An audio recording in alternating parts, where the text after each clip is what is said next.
Hello மக்களே, welcome back to mister Watson 360. நான் தான் உங்கள் டிகேம் சார். ஸோ இன்றைக்கி எந்த வீடியோ பார்க்க போகிறேன் கேட்டிங்கன்னா, ஸோ பன் பட்டர் ஜாமுக்கான ட்ரெய்லர் வந்திருக்கு. ஸோ எத்தனை பேர் பார்த்தீங்க, உங்களுக்கு எப்படி இருந்துச்சு எல்லாத்தையுமே மறக்காம கீழே கமெண்ட் பண்ணுங்கள். ஸோ அந்த ட்ரெய்லர் பற்றின ரிவ்யூ தான் இன்றைக்கி நம்ம இந்த வீடியோவில் பார்க்க போகிறோம். ஃபர்ஸ்ட் ஆஃப் ஆல் இந்த ட்ரெய்லர் வந்து எந்த ஜர்னர் அப்படின்னு நான் தேடி பார்த்தப்போ ரொமான்ஸ் அண்ட் காமெடி அப்படின்னு சொல்லியிருந்துச்சு. பட் ட்ரெய்லர் பார்க்கும்போது எனக்கு ரொமான்ஸாக ஃபீல் ஆச்சான்னு கேட்டால் தெரியல, எந்த ஒரு மியூசிக்கலாகவுமே என்னை அட்ராக்ட் பண்ணல. பட் ஆனால் காமெடியாக அந்த ட்ரெய்லர் ஃபுல்லாமே செம்ம ஒரு பயங்கரமாக கொண்டு போயிருந்தாங்க. மேபி அந்த மூவியில் வந்து அந்த ரொமான்ஸ் வந்து டிஃப்ரெண்ட்டாக ப்ரெசென்ட் பண்ணலாம்னு நினைக்கிறேன். எனக்கு இந்த ஸ்டோரியோடைய பிளாட்டே என்னாட்டி அண்டர்ஸ்டாண்ட் பண்ணிக்க முடியல அப்படின்னு தான் நான் சொல்கிறேன். ஏன்னா லைக் எனக்கு புரியவே இல்லை அவங்க பேசுகிறது எப்படி இருக்குது அப்படின்றதுனா, இப்போது வந்து சரண்யா அவங்க வந்து ராஜு அந்த கேரக்டர் ஹீரோவுக்கு அம்மாவாக இருக்கிறாங்க.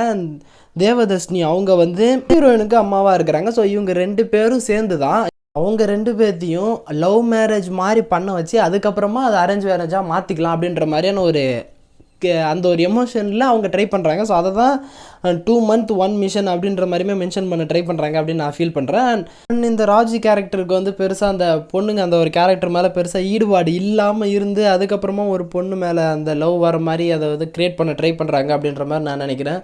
அண்ட் அதையுமே generational shift from boomers to Gen Zs அப்படின்ற மாதிரியான மென்ஷனுமே பண்ணிருப்பாங்க. ஸோ அதுக்கப்புறமா அதாவது ராஜுவுக்கு வந்து அந்த லவ்வை வந்து எப்படி ஹேண்டில் பண்ணாமல் கஷ்டப்படுறான் அப்படின்ற மாதிரியான விஷயங்கள் நிறையா போகும்னு நினைக்கிறேன். ஸோ ஓவராலாகவே இந்த ட்ரெய்லர் பார்க்கும்போது செம்ம ஒரு காமெடியாக இருக்குது. லைக் கிளைமேக்ஸ் வந்து ஒரு மாதிரி பயங்கர எமோஷ்னலாக அதை வந்து டச் பண்ணி முடித்த மாதிரி இருக்குது. அதாவது அந்த பொண்ணுக்கும் ராஜுவுக்கும் அவங்களுக்குள்ளார பெருசாக அண்டர்ஸ்டாண்டிங் வராமல் இருக்கும்போது பட் அவங்க அம்மா அவங்க ரெண்டு பேருமே புஷ் பண்ணுற மாதிரியான ஒரு சுச்சுவேஷனை க்ரியேட் பண்ணுறாங்க. ஸோ அதை வந்து எப்படி அவாய்ட் பண்ணுறதுன்னு தெரியாமல் நிறைய விஷயங்களை வந்து அப்படியே அவாய்ட் பண்ணிட்டு போகிற மாதிரியான விஷயங்களையும் காமிச்சிருக்காங்க. அண்ட் அந்த லவ்க்கு அப்புறமா ராஜு அந்த கேரக்டர் வந்து அந்த அடிக்ஷன்ஸ் லைக் அந்த கோவப்படுறது அப்படின்ற மாதிரியான விஷயங்களுமே காமிச்சு காலேஜில் சண்டை வளர்த்துற மாதிரிலாம் காமிச்சிருக்காங்க. ஸோ இந்த ட்ரெய்லரை வச்சு பார்க்கும்போது ஓவராலாக இந்த மூவி வந்து எப்படி இருக்கலாம் அப்படின்னு நினைக்கிறேன்னா, ஸோ ராஜு அந்த கேரக்டர் வந்து பெருசாக அந்த பொண்ணுங்களை பற்றின அந்த ஒரு ஈடுபாடுகளோ இல்லை அந்த பொண்ணுங்களை பற்றி தெரியாமல் இருக்கிற ஒரு கேரக்டர் அதுக்கப்புறமா ஒரு லவ்வில் மாட்டும் பொழுது அவனுக்கான அந்த சேஞ்சஸ் லைக் அந்த ஒரு கேரக்டர் லவ் பண்ணதுக்கு அப்புறமா அவனுக்கு எப்படிலாம் பண்ணணும் அப்படின்ற மாதிரியான ஒரு அட்வைஸ்லாம் கேட்டுட்டு ஸோ அந்த லவ் வந்து கம்ப்ளீட் ஆகிறதுக்கு முன்னாடியே ஒரு சில ப்ராப்ளத்தாட்டி மிஸ் அண்டர்ஸ்டாண்டிங் ஸோ இந்த மாதிரியான விஷயங்களாட்டி விட்டுட்டு போகிறது.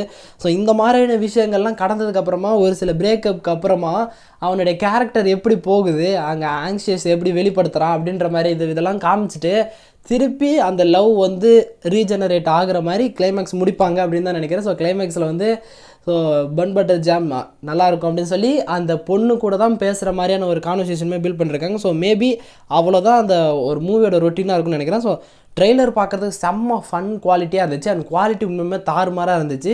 ஸோ அதே அளவுக்கு மூவியில் அந்த ரொமான்ஸ் அண்ட் காமெடிஸ் வந்து கண்டிப்பாக இருக்குன்றதை நான் எக்ஸ்பெக்ட் பண்ணுறேன். ஸோ நீங்கள் எத்தனை பேர் இந்த ட்ரெய்லர் பார்த்தீங்க, உங்களுக்கு பார்த்தப்போ எந்த மாதிரி எக்ஸ்பீரியன்ஸ் கிடைச்சிது அப்படின்றத மறக்காம கீழே கமெண்ட் பண்ணுங்கள். அண்ட் இந்த மூவி வந்து July 18 அன்றைக்கி ரிலீஸ் ஆகுது. ஸோ எப்படி இருக்குன்றதை வெயிட் பண்ணி பார்க்கலாம். ஸோ ஓகே கைஸ், இதோட இந்த வீடியோ முடிச்சுக்கலாம். நெக்ஸ்ட் ஒரு ஆசமான வீடியோவில் மீட் பண்ணுறேன். அது வரைக்கும் ஒரு சின்ன பிரேக் வரட்டேன்.